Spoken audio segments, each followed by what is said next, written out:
Pour la revue de presse du jour, ce deuxième jour de la semaine, nous allons retrouver Kodovi Ameton. Kodovi Ameton, bonjour. Bonjour Joël Tondji, bonjour également à nos amis téléspectateurs. Le rendez-vous n'est pas comme d'habitude, assez d'absence, mais de la présence, il y en a tout de même qui, pêle-mêle, sont revenus sur un certain nombre de sujets. Tout à fait. L'argent également, vous l'avez évoqué dans votre introduction, mais ça c'est également la une de certains canards, puisque le procès ICC Service, c'est de l'argent. Donc oui. Là-dessus, oui, il y a des gens qui ont placé, et pas des moindres, parce que c'est des déclarations qui ont été faites, donc au niveau du déroulement de ce procès, du nom de la première dame citée, d'aucuns pensent que c'est de la manipulation, d'autres se demandent à quelle fin. Et il y a aussi que le discours du chef de l'État est revenu à la une des journaux, puisque des étudiants seraient gratifiés par les réformes du chef de l'État. Non, rétorque par exemple l'Union nationale des étudiants du Bénin qui pense que, au contraire, au lieu d'accroître donc le nombre de bénéficiaires de bourses, il y en a qui sont davantage fragilisés ou ignorés donc par les nouvelles dispositions au niveau donc du ministère de l'Enseignement supérieur. C'est autant de sujets abordés par les canards, sans oublier que nous sommes dans la fièvre électorale et les états-majors des partis politiques font des mouvements. Oui, quand tu viens maintenant, ça va dans tous les sens. Nous allons démarrer avec le journal L'Audace Info, qui justement parlant de l'argent, écrit en titre dans sa déclaration à la barre hier lundi 7 janvier 2018, mais c'est beaucoup plus 2019. Pamphile Dohou est-il en mission pour impliquer Chantal de Souza Yahi, c'est bien sûr dans le cadre du procès ICC Service et consorts. Le journal Le Béninois Libéré, tableau très compliqué pour la rupture en mars prochain, talon face à une opposition populaire. Les Béninois pressés de servir une tasse de honte à la rupture, écrit le journal Le Canard du Nord, discours du chef de l'État sur les allocations universitaires. L'UNEB écrit à talon pour clarifier les zones d'ombre. Et puis le journal Le Débat béninois, tournée de la jeunesse Action PRD dans 5 communes de la 20e circonscription électorale. Michel Baou bat le rappel des troupes. Et puis, toujours parlant donc de l'allocation universitaire, contrairement à ce qu'a annoncé le chef de l'État dans son discours, avec le nouveau décret, le nombre de bénéficiaires d'allocation universitaire se réduit d'année en année selon l'UNEB. Lit donc la lettre ouverte adressée à Patrice Talon à ce sujet. Et puis le quotidien Matin Libre, à l'heure des grands ensembles, on se mange le nez à l'opposition. 18e circonscription électorale, l'OCOSA présente ses vœux au président Boni Yahi, paradoxalement, et puis procès ICC Service. Le pasteur Alokpo a bien été convoqué par la criette Joël Tondji. Ah oui, beaucoup de polémiques autour de la comparution de ce pasteur. Pour d'aucuns, il s'est invité là où il ne fallait pas. Mais pour d'autres, ce n'était pas le cas. Il faut bien clarifier. Et c'est à raison que Matin Libre revient sur la comparution du pasteur Alokpo. L'homme ne s'est pas invité dans la danse, mais a plutôt été convoqué par la criette. Était-ce important d'apporter des clarifications par rapport à ce sujet? Je ne sais pas si ce jour-là, vous étiez accroché à vos postes radio quand le président de la criette disait que, où que vous soyez, là ou non, on aura la vérité dans ce dossier, donc par tous les moyens. Donc tous ceux qui sont sachants, tous ceux qui peuvent apporter de la lumière pour que jaillisse la vérité dans ce dossier sont quand même attendus. Et je ne vois pas en quoi la présence du pasteur Alokpo, parce qu'ici on parle de tribunal, quelqu'un qui s'est porté garant pour témoigner, pour apporter des lumières au tribunal dans le cadre d'un procès. Je ne vois pas en quoi cela peut déranger, encore que dans ce procès d'exception, il y a quand même des corps qui sont créés. On parle de sachants, on parle de témoins. Donc si le pasteur débarque sur les lieux et autorisé donc à être auditionné, et que la cour l'a écouté, les avocats l'ont interrogé, je ne vois pas en quoi ça fera donc objet de polémique. Peut-être que ces déclarations ne sont pas allées dans le sens voulu, parce qu'au cours de son audition, vous avez vu combien de fois on a tapé sur la table pour le rappeler à l'ordre quand il a commencé donc à magnifier certaines autorités et qui, par le passé, avaient géré donc ce pays et qui seraient donc davantage cités dans ce dossier, mais de façon pas catholique. Donc, à partir de cet instant, oui, sa comparution peut déranger, mais toujours est-il qu'on a besoin donc de la lumière et tous ceux qui peuvent contribuer à cela, ils sont les bienvenus.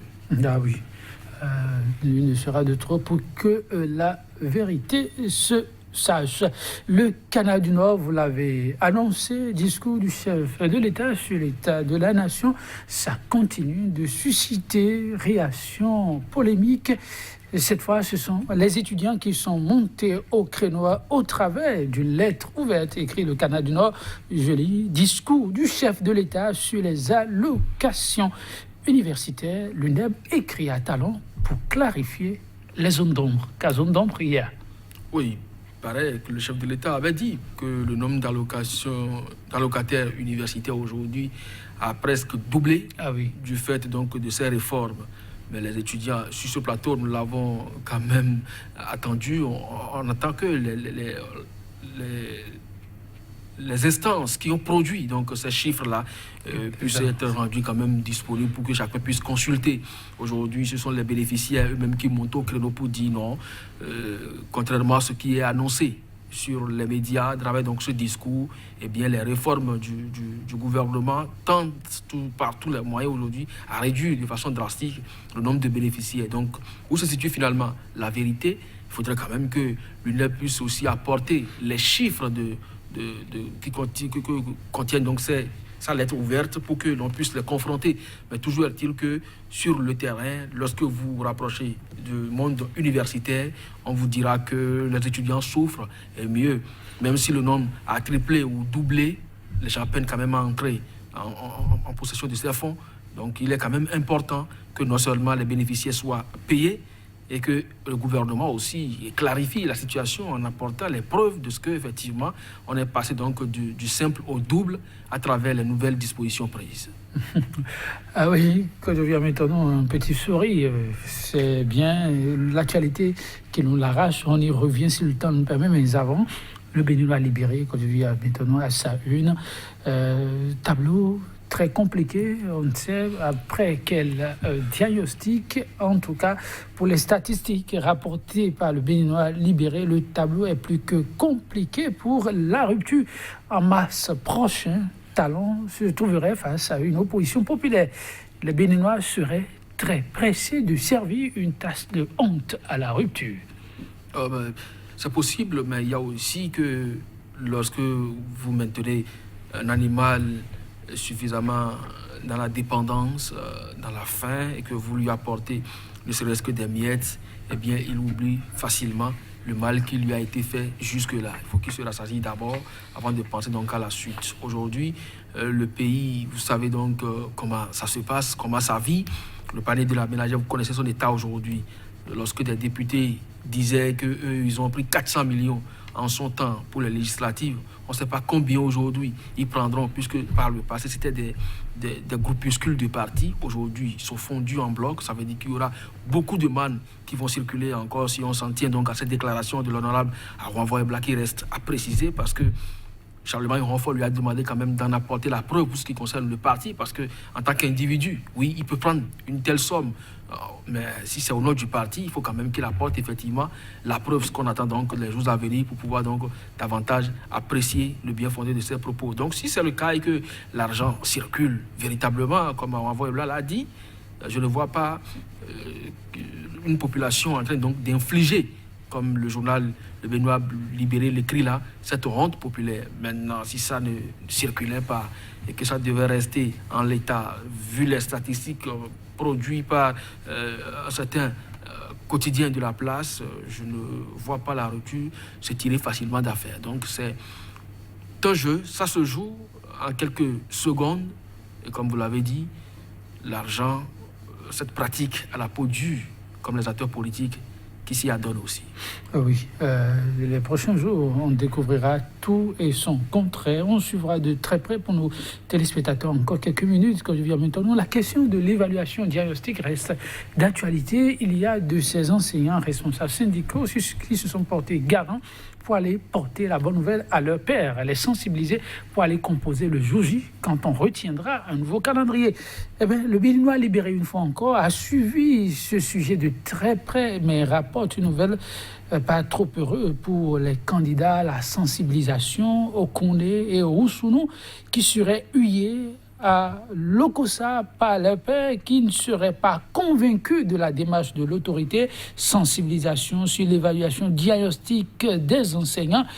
Massime Okondé et Gisèle Oussounou se souviendront pendant longtemps de leur tournée de sensibilisation qui aurait tourné au vinaigre face à leurs collègues qui n'y croient pas.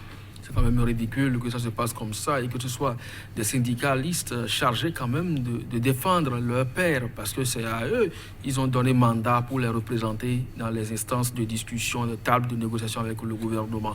Que ce soit eux qui prennent devant aujourd'hui pour aller sensibiliser les enseignants au nom de l'État pour pouvoir faire cette évaluation décriée par tous, bon, ça me pose problème.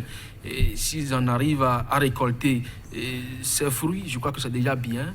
Et c'est aussi un signal pour ces aventuriers syndicalistes qui entreprendraient les mêmes démarches les jours à venir. Merci. Quand je viens maintenant, mesdames, messieurs, merci. L'aventure, ça s'arrête là. On se retrouve demain.